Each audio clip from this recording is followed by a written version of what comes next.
बड़ी खबर इस वक्त, आइए सीधे आपको ले चलते हैं पटना, जहां इस वक्त बिहार चुनावों के लिए एनडीए अपना विजन डॉक्यूमेंट जारी कर रही है। मंच से सीधी तस्वीरें इस वक्त आप देख रहे हैं। वित्त मंत्री अरुण जेटली मंच पर मौजूद, साथ ही अनंत कुमार, इसके अलावा बिहार बीजेपी के नेता वहां मौजूद, बिहार प्रभारी मौजूद। एनडीए का विजन डॉक्यूमेंट यहां इस मंच से जारी होते हुए।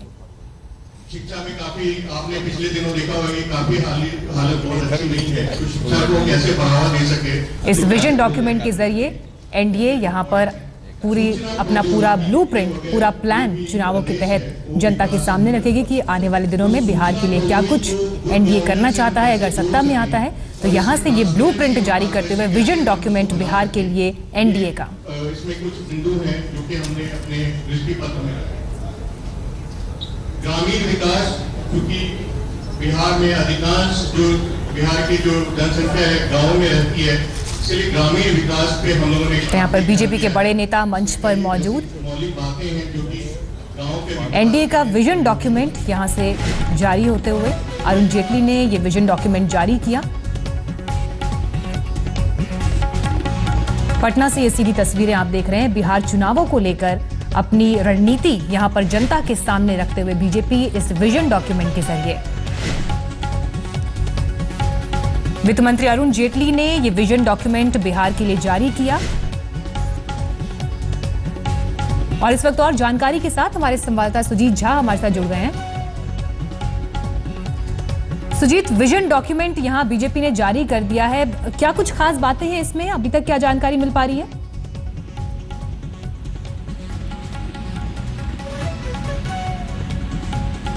सुजीत, आप सुन पा रहे हैं? पिछड़ेपन से निकालने का एक संकल्प है।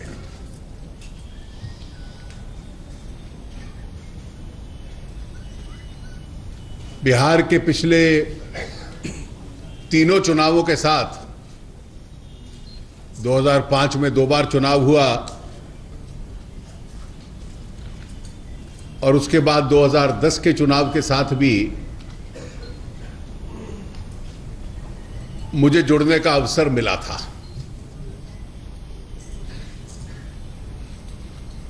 और सच में संघर्ष का चुनाव 2005 के थे दोनों। और 2005 के चुनावों में हम लोगों ने संकल्प लिया था कि बिहार में जंगल राज को हम समाप्त करेंगे।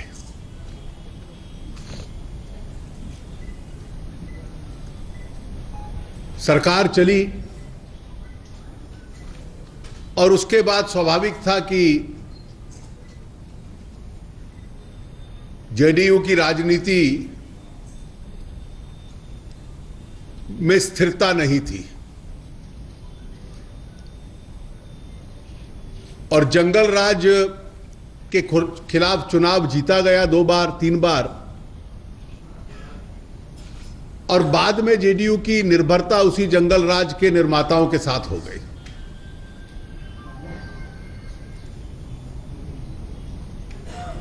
देश को स्वतंत्र हुए 68 वर्ष हुए हैं।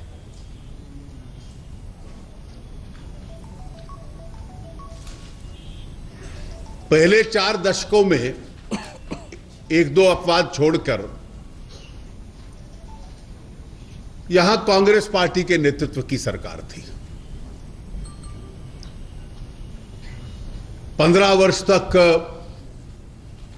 आरजेडी के नेतृत्व की सरकार थी और पिछले 10 वर्ष से जेडीयू की सरकार है। कुछ 3 बार जूनियर पार्टनर्स के रूप में भारतीय जनता पार्टी को कुछ समय के लिए इन सरकारों का हिस्सा बनने का मौका मिला है, लेकिन पूरे 68 वर्ष कांग्रेस, आरजेडी और जेडीयू के नेतृत्व वाली सरकारें बिहार में रही हैं और 68 वर्ष का जो कार्यकाल होता है किसी देश के जीवन में, किसी राज्य के जीवन में वो बहुत लंबा कार्यकाल होता है।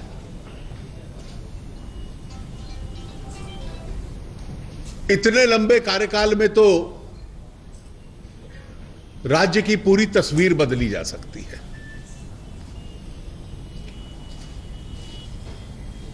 मध्य प्रदेश बीमारू राज्यों में से एक था। शिवराज जी के नेतृत्व वाली सरकार रही और जिस आधार पर वो बीमारू था,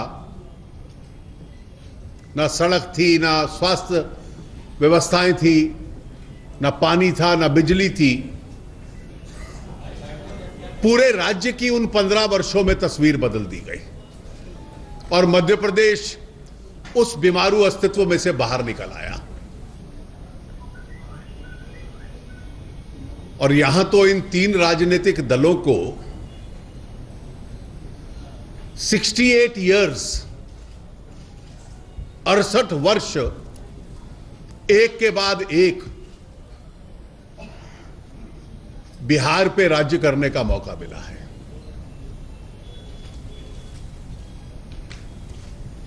और आज भी इसमें कोई बहस की गुंजाइश नहीं है,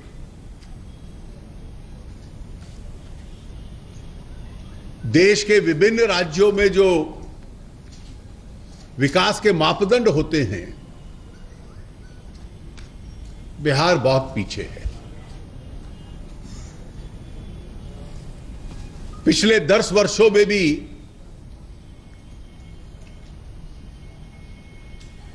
कितने उद्योग बिहार में आ पाए,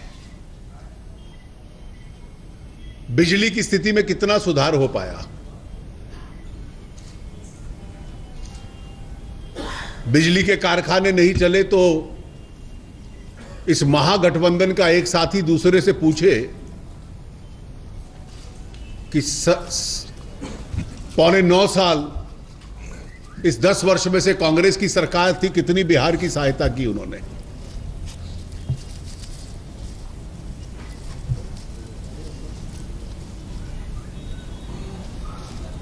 और आज जो चरित्र है वो भी बिल्कुल स्पष्ट है। जंगल राज के जो निर्माता निर्देशक थे वही हैं, केवल अभिनेता बदलने से उसका उस शासन का, उस गठबंधन का चरित्र बदलने वाला नहीं है।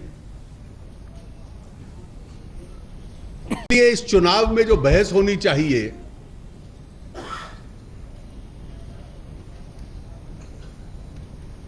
वो किसी दूसरे विषय पे नहीं हो सकती।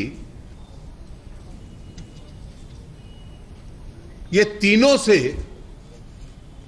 ये पूछना कि पिछले 68 वर्षों में एक के बाद एक आपको अवसर मिला, इस पिछड़ेपन की आर्थिक स्थिति से बिहार को निकालने के लिए आप लोगों ने क्या किया है।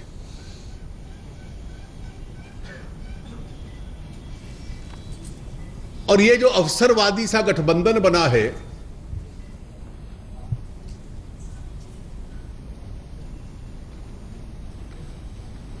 ये समझ में आने वाला नहीं है।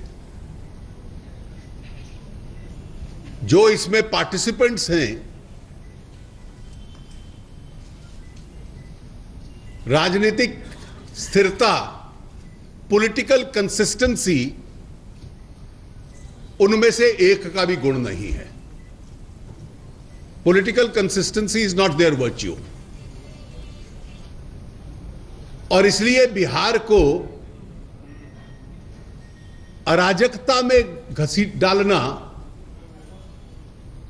इसके अलावा उसका दूसरा परिणाम नहीं हो सकता। मैंने कुछ दिन पहले दिल्ली में कहा था कि हम जैसे लोग जो बचपन से ही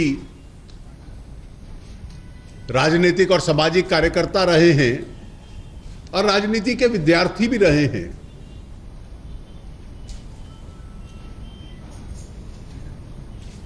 हम साम्यवादी और कांग्रेसवादियों का गठबंधन समझ सकते थे, पहले भी हुआ 71 में। कभी भारतीय जनसंघ या भारतीय जनता पार्टी और कांग्रेस का नहीं समझ सकते। और उससे भी कठिन कल्पना कर पाना था लोहियावादियों का और कांग्रेस का गठबंधन।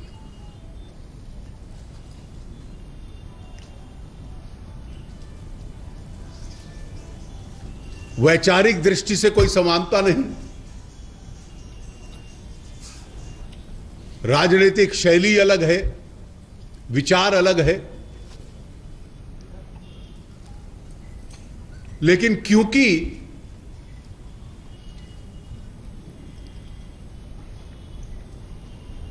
पॉलिटिकल कंसिस्टेंसी नहीं है, तो इसलिए यह विचित्रता भी, यह अंतर विरोधी गठबंधन भी देखने को कई बार मिलता है।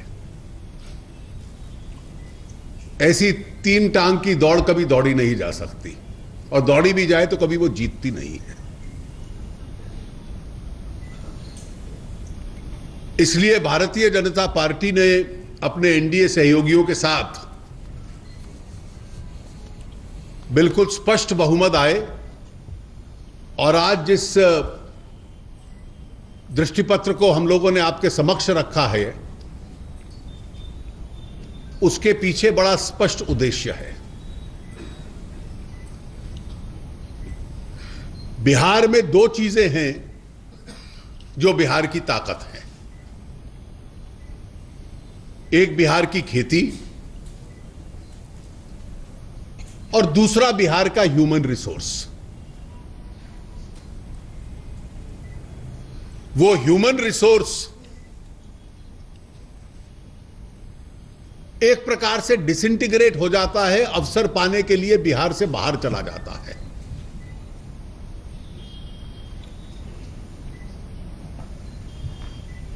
बिहार में सचमुच उस मानवीय संसाधन को प्रयोग करने के लिए स्पेट ऑफ यूनिवर्सिटीज, सरकारी भी निजी भी, कॉलेजेस, जिसमें हजारों की संख्या में, लाखों की संख्या में नौजवान विद्यार्थी बाहर जाता है, आर्थिक साधन बाहर जाता है, इकोनॉमिक रिसोर्स बाहर जाता है।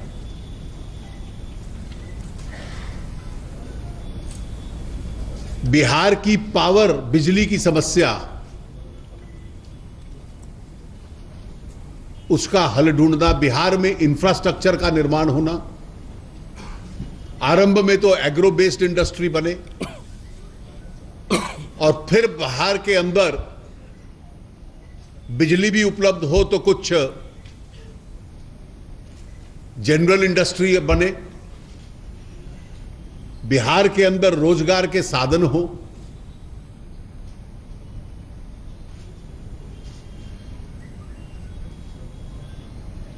बिहार की मदद के लिए केंद्र सरकार हमेशा पीछे खड़ी रहेगी,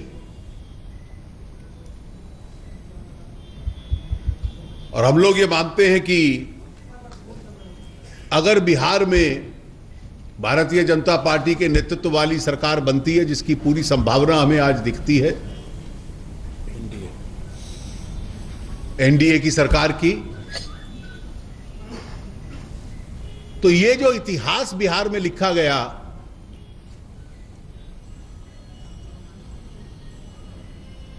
कांग्रेस लगभग उसकी ताकत बहुत कम हो चुकी है। आरजेडी मानती है कि विकास के नाम पर वोट नहीं मिलता, इसलिए अन्य विषयों को लेकर समाज को बांटो।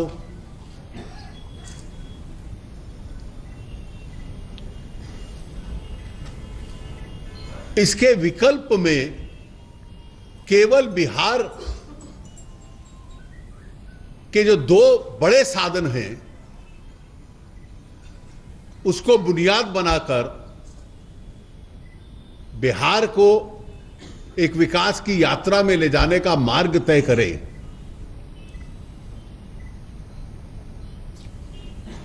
Roads, highways, education, agro based industries, पानी, बिजली, और उन साधनों का सबसे अधिक लाभ जो आर्थिक सामाजिक दृष्टि से सबसे कमजोर हैं उनको मिले,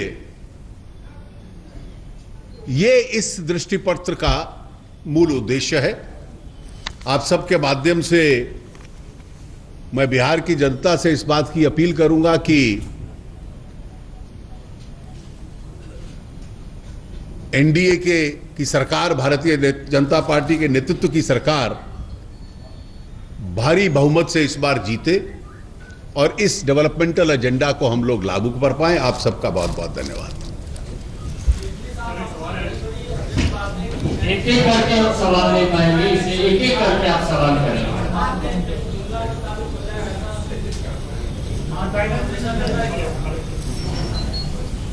कुछ आप भी तो दीपक मिश्रा, तेलिया। About this special package, the Prime Minister has announced. Now there are three points that the CM has raised. One, it does not have a time frame. Two, from where do you expect the money to flow from 1.25 crore? And three, of course, it is a repackage. Would you like to comment on that? Well, let us take these three questions. It's factually not correct, but the resources will come from the government of India. The resources will come from budgets of the finance ministry and also budget sanctioned to different ministries. If he believes it's a repackaging, he should be asking the smallest of his alliance partners, who were in power for almost 9 years of his government, as to why his alliance partners, when in the central government, did not take any steps to implement them. ये मान लीजिए उनका आरोप एक तर्क के लिए, मैं उसको स्वीकार नहीं करता हूं, कि रीपैकेजिंग है, तो ये स्वीकार करते हैं कि कांग्रेस ने लागू नहीं किया, एनडीए और बीजेपी की सरकार, मोदी जी की सरकार लागू कर रही है, और इसलिए कम से कम उसके लिए तो धन्यवाद दे देते।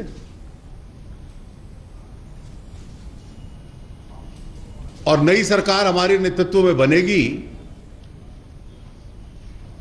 वो इस पैकेज को गंभीरता से लेगी और जितने भी साधन इस पैकेज को लागू करने के लिए आवश्यक होंगे, जो इस पैकेज में हैं, वो पूरे के पूरे केंद्रीय सरकार उपलब्ध करवाएगी। Devendra Parashar, India TV. Sir, मेरे दो छोटे-छोटे सवाल हैं कि ये विजन डॉक्यूमेंट तो समझ में आ रहा है, लेकिन सीएम पोस्ट को लेके बीजेपी नेता गिरिराज सिंह जो विजन दे रहे हैं, क्या वो पार्टी की लाइन है या अलग है? और दूसरी चीज की क्या बिहार की जनता को इस बार में कोई फॉरवर्ड नहीं होगा, बैकवर्ड होगा, ऐसे कहा था गिरिराज सिंह। अमित शाह ने चार्ज को कहा, अभी लालू यादव ने नरभक्षी कहा, राबड़ी देवी जल्लाद करी अमित शाह को। देखिए, मैंने एक संकेत आपको किया है, मैं उनकी भाषा के साथ प्रतिस्पर्धा नहीं कर सकता, लेकिन दोनों विषय स्पष्ट हैं।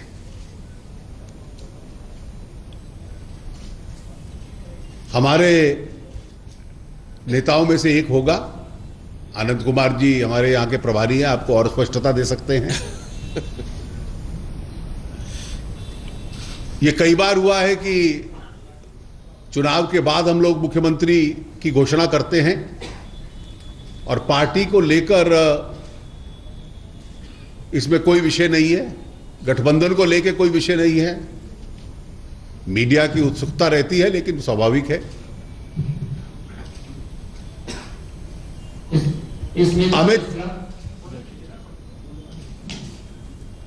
कौन लोग ये आरोप लगा रहे हैं? जब लालू जी रेल मंत्री थे तो उन्होंने एक फर्जी जांच बिछाई थी, फर्जी, फैब्रिकेटेड, जिसने एक फर्जी रिपोर्ट दी कि कार सेवकों ने स्वयं साबरमती एक्सप्रेस को आग लगा दी थी। और जिन्होंने इतना बड़ा कांड किया जिसकी वजह से इतनी दुर्भाग्यपूर्ण घटनाएं हुई, उनकी मदद करने के लिए वो घटना थी, वो जांच बिठवाई थी, ये याद रखिए।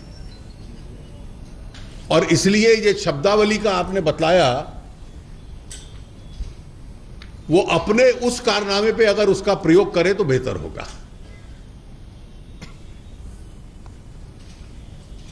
आज तक नहीं हुआ कि ऐसे अपराध में कि एक रेल को आग लगा दी जाए, कार सेवकों को जला दिया जाए और एक रेल मंत्री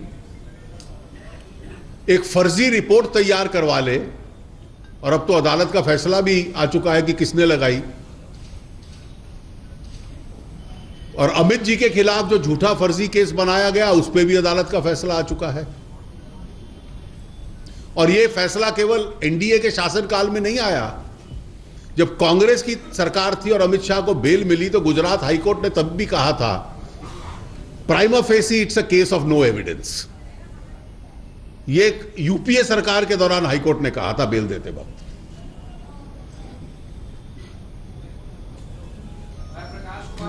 स्मिता मिश्रा, प्रकाश जी, फिर इलेक्ट्रॉनिक मीडिया में एक एक करके। Smita Mishra, Dainik Bhaskar. Arunji, you just said that for the last 10 years of rule, less than 10 years, the BJP was a junior partner of Nitish Kumar's now. When in 2013 the alliance broke, your minister, ex-ministers and leaders of Bihar BJP went around the country telling people that whatever little development took place in Bihar was because of the portfolios which were handled by BJP ministers particularly. So has something changed in this? देखिए, जब सरकार बनी तो 2005 में जंगल राज के खिलाफ एक बहुत आक्रोश था, और इसलिए सेम्बलेंस ऑफ गवर्नेंस और डेवलपमेंट की जो प्रिलिमिनरी एक्टिविटी होती है कि गांव में स्कूल बन जाए, थोड़ी सी सड़क कहीं बन जाए, मंत्री सचिवालय में बैठना शुरू कर दें, development at a very preliminary stage had started, hospital शुरू हो जाएं।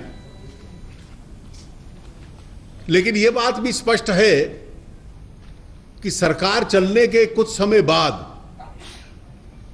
भविष्य की राजनीति की योजनाएं बन रही थी, और इसलिए उस विकास की राजनीति से अपने आप को डिस्टेंस करके एक वैकल्पिक राजनीति की तैयारी चल रही थी। और अगर आप पीछे मुड़कर देखिए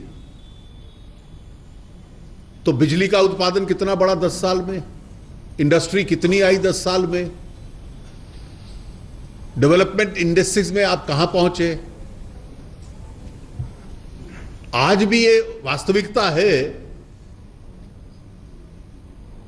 कि अवसर प्राप्त करने के लिए बिहार के नौजवान को बाहर देखना पड़ता है। और 10 साल मैंने इसलिए मध्य प्रदेश से तुलना की कि मैं 68-60 भूल भी जाऊं तो ये 10 साल ले लूं और आरजेडी के 15 साल भी ले लूं तो ये बहुत बड़ा अवसर मिलता है, इतना लंबा एक राज्य का चेहरा बदलने का। It's an honest assessment of how the government ran. Jaitley ji, Prakash Kumar ABP. आप वित्त मंत्री भी हैं अरुण जेटली जी, ये बताइए कि जो 50,000 लैपटॉप या फिर रंगीन टीवी, ये तमाम जो आप वायदे कर रहे हैं विजन डॉक्यूमेंट में, आपको लगता है कि सिर्फ बिहार के चुनाव को देखते हुए ऐसे वादे किए जा रहे हैं? बाकी जगहों पे भी चुनाव हुए, कभी नहीं हुआ। अगर आप यहाँ भी देते हैं तो बाकी देश के लोग के हिस्से का आखिर क्या? देखिए, बाकी राज्यों में भी कई राज्य सरकारें हैं जिन्होंने ऐसे वायदे किए हैं और वो निभाए भी हैं। It's not impossible to fulfil these promises. Priyaranjan Bharti, Rajasthan Patrika. मेरा सवाल आपसे ये है, 2005 के चुनाव में आपने आदर्श डायरेक्टर की चुनाव रचना की, लेकिन तब सत्ता जब आई एनडीए के बाद तो सत्ता सौंप दी गई।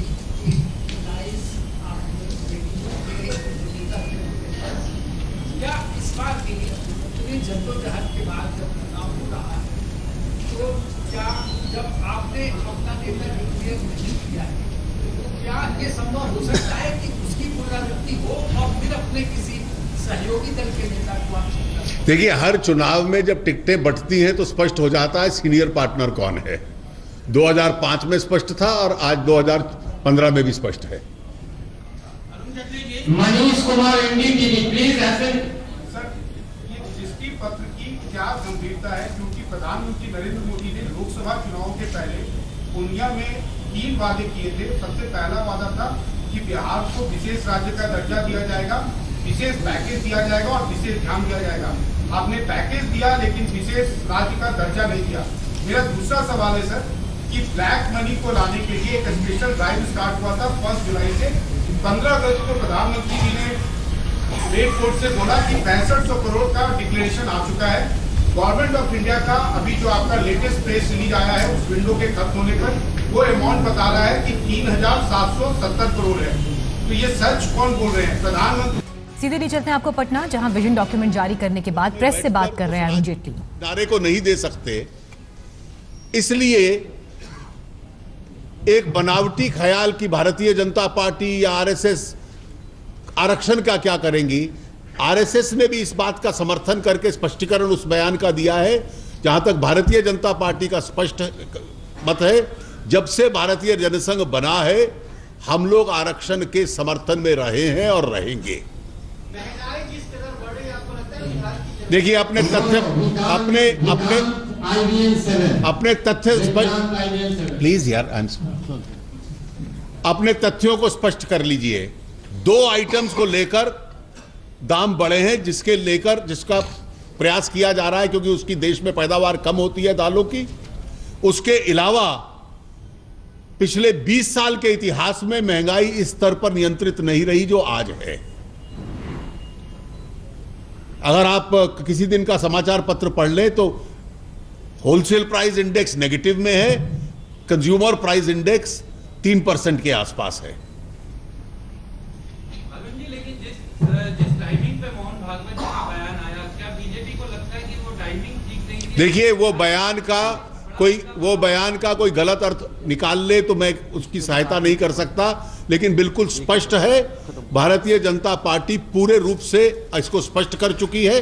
कल पार्टी अध्यक्ष ने भी इसको स्पष्ट किया है, इसलिए इस पे कोई बातचीत की गुंजाइश नहीं है आगे। उनका विचार भी इस मामले में बिल्कुल स्पष्ट है। राष्ट्रीय स्वयंसेवक संघ भी इसका स्पष्टीकरण दे चुका है।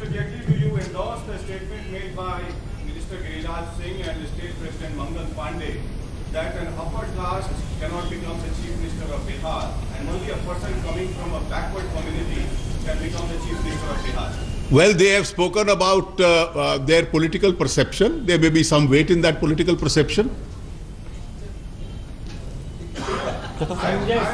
Sanjay Singh. Well, I have to